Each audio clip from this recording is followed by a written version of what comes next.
मग भरत राजा गेला कशासाठी? कशासाठी गेला? भरत राजा गेला आपल्या देहाचं सार्थक करण्यासाठी. म्हणजे विष्णू भगवंताला एवढी श्रद्धा होती, एवढी भक्ती होती, भक्तीसाठी ते वानप्रस्थाश्रमाला गेले. मग काय झालं? गेल्यानंतर दररोजची दिनचर्या चालू होती. आंघोळ स्नान करणे, देवाचं दर्शन, देवाची पूजा करणे आणि ध्यानामध्ये सतत मग्न राहणे चालू होतं. असं करता करता दिवस होऊन गेले, भरपूर दिवस झाले. एक दिवसची गोष्ट आहे दादा.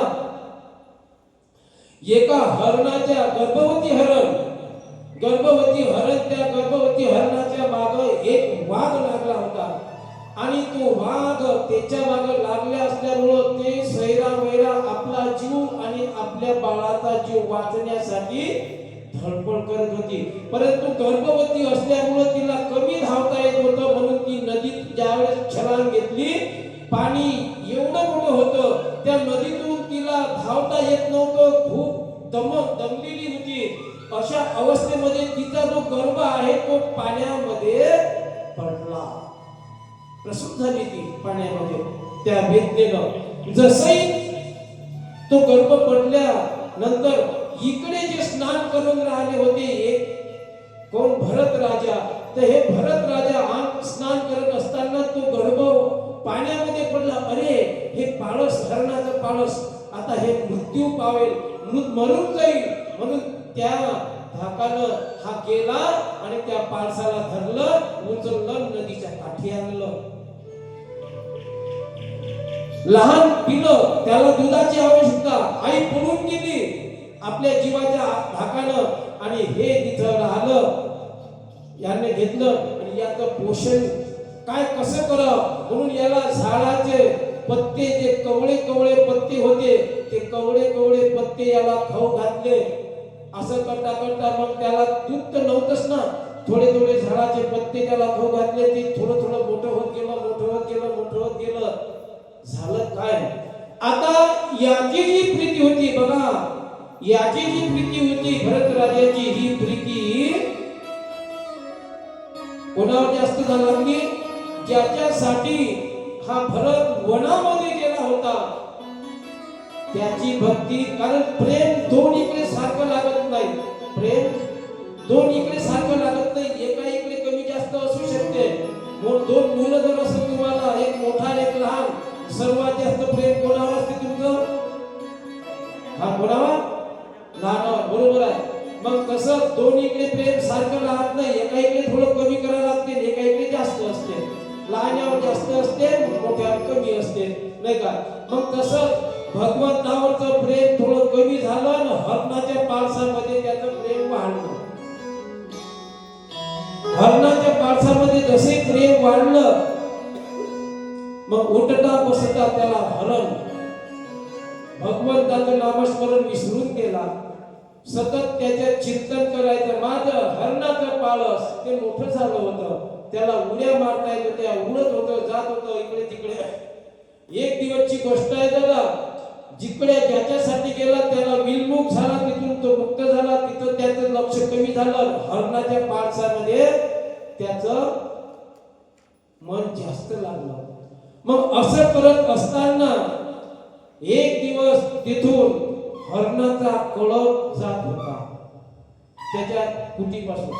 जसे हरणाचा कळप जात असताना या हरणानं बघितलं याच्याकडच्या, अरे हे तर आपल्यासारखे दिसतात.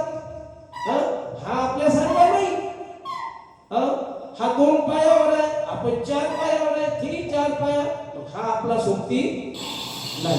हा आपला सोबती नाही, आपले सोबती हे आहे. म्हणून हे ते आलेला कळप आहे. त्या कळपामध्ये हे तुडुक उडत कुठं गेलं? त्या हरणाच्या कळपामध्ये गेलं. जसही हरणाच्या कळपामध्ये गेलं, राजा त्याच्या मागे धावतो भरत. तो हरणाचा कळप पळून गेला आणि ते त्याचं ते पाळस होतं ते पळून गेलं. मग राजा त्याच्या माग दूर पर्यंत गेला. मग किती दूर गेले म्हणजे हरण सापडलं होते? मिळव का? ते हरण काही मिळालं नाही. त्यानं शोधाशोध केली पण ते काही मिळालं नाही. आता काय करायचं? हरणाच्या पाळसामध्येच त्याचं मन गेलं सर्व. देवावर विसरून गेला हरणाच्या पाळसामध्ये. मग त्याचा अंतकाळ जवळ आला.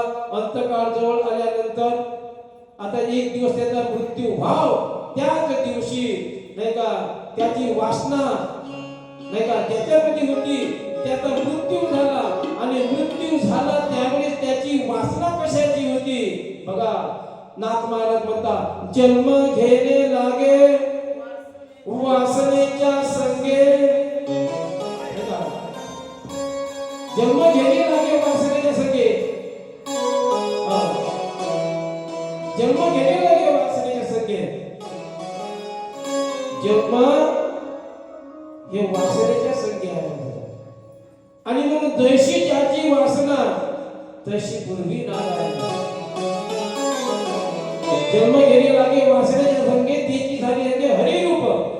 आणि वासनेच्या संगे वासनेच्या संगे त्याची वासना ज्याच्यामध्ये होती तर त्या वासना भगवंताकडून डायव्हर्ट झाली कुणीकडे हरणाच्या पाळसावर. अंतकाळी त्याला कशाचं स्मरण झालं होतं? हरणाच्या पाळसानं. मग जन्म घ्यायला लागे वासनेच्या संगे त्याची झाली हरिरूप. मग जशी ज्याची वासना तशी पूर्वी नारायण. मग जेव्हा तो मृत्यू पावला त्यावेळेस त्याची वासना कशामध्ये होती? हरणाच्या पाळसामध्ये वासना असल्यामुळं त्याला जन्म कशाचा भेटला?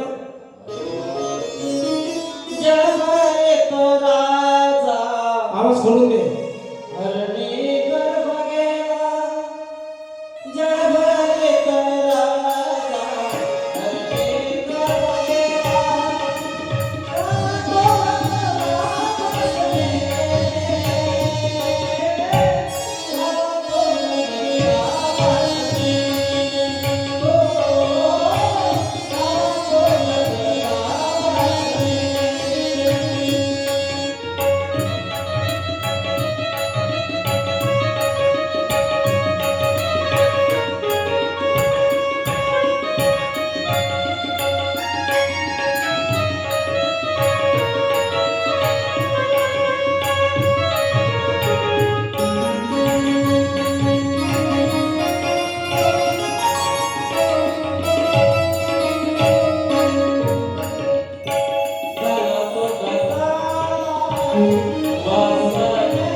गेला होता.